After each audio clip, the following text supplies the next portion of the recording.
Bang, mungkin bisa dijelasin dulu nih agenda hari ini seperti apa?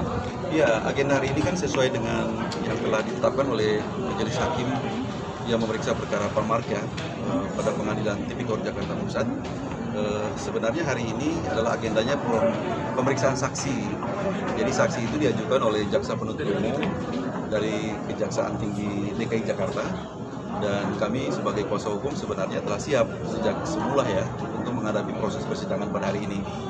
Tetapi informasi pemeriksaan ditunda sampai dengan 3:30 ya, pukul 15.30 gitu. Nah, ini adalah persidangan kelanjutan dari sidang awal, yaitu pembacaan surat dakwaan oleh Jaksa Penuntut Umum yang pada saat itu telah kita cermati dan kita dengar.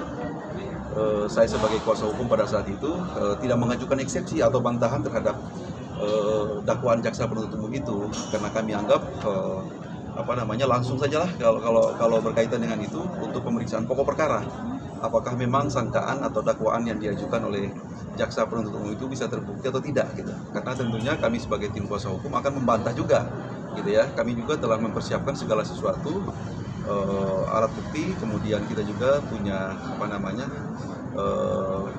sesuatu yang bisa dibuktikan sebaliknya secara material. Dan itu yang kita tunggu, forumnya adalah saat ini, yaitu pemeriksaan saksi. Saksi juga cukup banyak, yang tidak mungkin hari ini juga mungkin diselesaikan dalam satu kali persidangan. Kami memperkirakan mungkin pemeriksaan saksi dalam beberapa kali persidangan ke depan ya. Karena kalau dihitung satu kali persidangan ditunda 1 minggu gitu ya. Jadi mungkin minggu-minggu berikutnya juga bisa masih tetap dengan agenda saksi-saksi.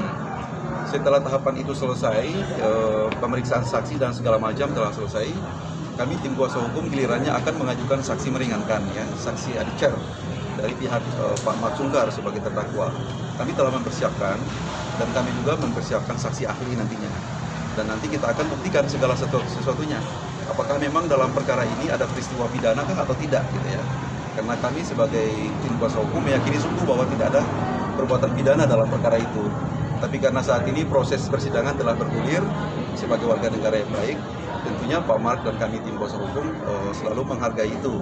Dan kita akan diberikan kesempatan pada forum itu untuk membuktikan sebaliknya gitu ya. Nanti ada sesinya, pada saatnya kita akan membuktikan bahwa hakikatnya Pak Mark itu tidak bersalah.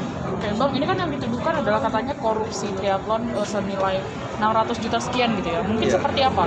Ya, 600 juta sekian itu kan total loss sebenarnya. Tetapi yang dipersoalkan itu cuma 300 juta lebih. Saya ingin katakan gini ya, kalau hasil pemeriksaan internal yang dilakukan oleh komite likuidasi pada saat itu, sebenarnya negara itu harus membayar kepada Pak Mark itu sejumlah 500 juta lebih yang sampai saat ini belum dikasih.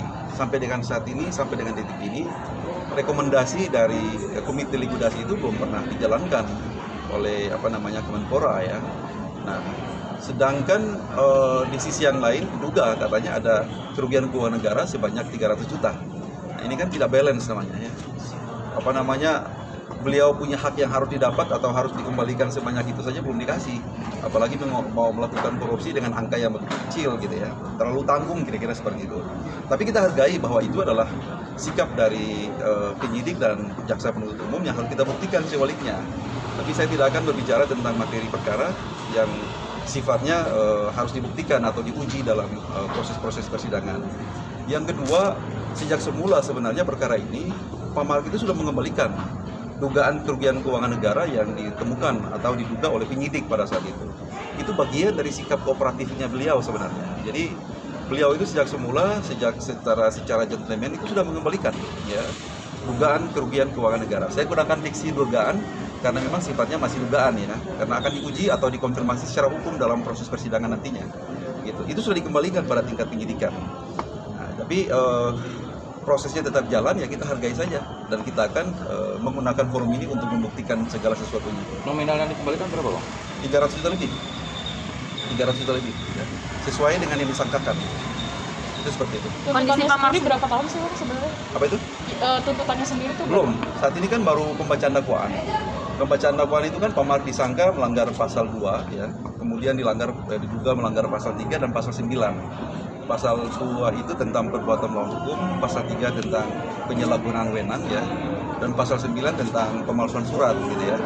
Itu 3 konstruksi hukum yang dibangun oleh jaksa penuntut umum. Jadi jeratannya seperti itu. tinggal nanti kita buktikan pasal mana yang terbukti atau tidak terbukti gitu ya. Jaksa nanti membuktikan mana yang terbukti atau tidak tentu atau akan terbukti, kira-kira seperti itu. Setelah itu baru tahapan selanjutnya hakim memutus. Berarti ada tiga pasal. Tiga ya, biasanya kan dakwaannya alternatif ya. Kalau misalkan dakwaan pertama atau primer tidak terbukti, dia buktikan lagi dengan dakwaan kedua misalkan. Dakwaan kedua tidak terbukti, dia akan buktikan dengan dakwaan ketiga. Itu sudah biasalah dalam strategi pendakwaan yang dilakukan oleh jaksa penuntut umum. Bang, sejak kapan sih Bang Marsungka sendiri ditahan nama? Pak Marsungka ditahan itu sejak perkara dilimpahkan dari penyidik Polda Metro Jaya ke jaksa penuntut umum di Kejaksaan Negeri Jakarta Pusat pada saat itu ya. Kapan tuh Bang? Itu sudah 20 hari yang lalu ya kalau tidak salah ya. Ya, saya lupa tanggalnya, tapi pada saat itu berkasnya dilimpahkan. Jadi bukan ditahan pada tingkat penyidikan, tapi ditahan pada tingkat penuntutan. Setelah itu 3 hari kemudian berkasnya dilimpahkan ke Pengadilan Tipikor, ditahan lagi oleh majelis hakim, ya. Karena memang mereka punya kewenangan untuk menahan. Kondisi Pak Mar sendiri mungkin seperti apa? Pak Mar itu dalam keadaan tidak baik-baik saja ya. Beliau itu sebenarnya mengeluh sakit ya. Sejak semula ketika ditahan itu mengalami diare gitu ya, karena usia Pak Mar juga ya tidak muda ya. Beliau itu kan sudah uzur juga, sudah 73 tahun ya. Beliau keadaannya memang tidak bagus. Tadi juga menyampaikan kepada saya sebagai kuasa hukum bahwa ada keluhan di pinggangnya ya, penyakit lamanya gitu. Dan nanti kita akan mintakan kepada majelis hakim untuk demi pertimbangan kemanusiaan agar Pak Mar bisa ditangguhkan penahanannya menjadi penahanan kota atau penahanan rumah. Karena itu bisa saja ya, orang ditahan itu di rutan, di rumah atau di kota. Itu tergantung instansi yang berwenang untuk menahan. Karena tanggung jawab yuridisnya ada pada majelis hakim. Dan kita sudah secara resmi, secara administratif telah mengajukan permohonan penangguhan penahanan. Bang, permohonan penahanan itu sudah diajukan sejak menjadi tahanan kejaksaan ya? Iya. Atau memang tahanan itu dilakukan pada tingkat penuntutan di kejaksaan ya. Kalau di penyidikan belum, pada saat itu tidak pernah dilakukan penahanan.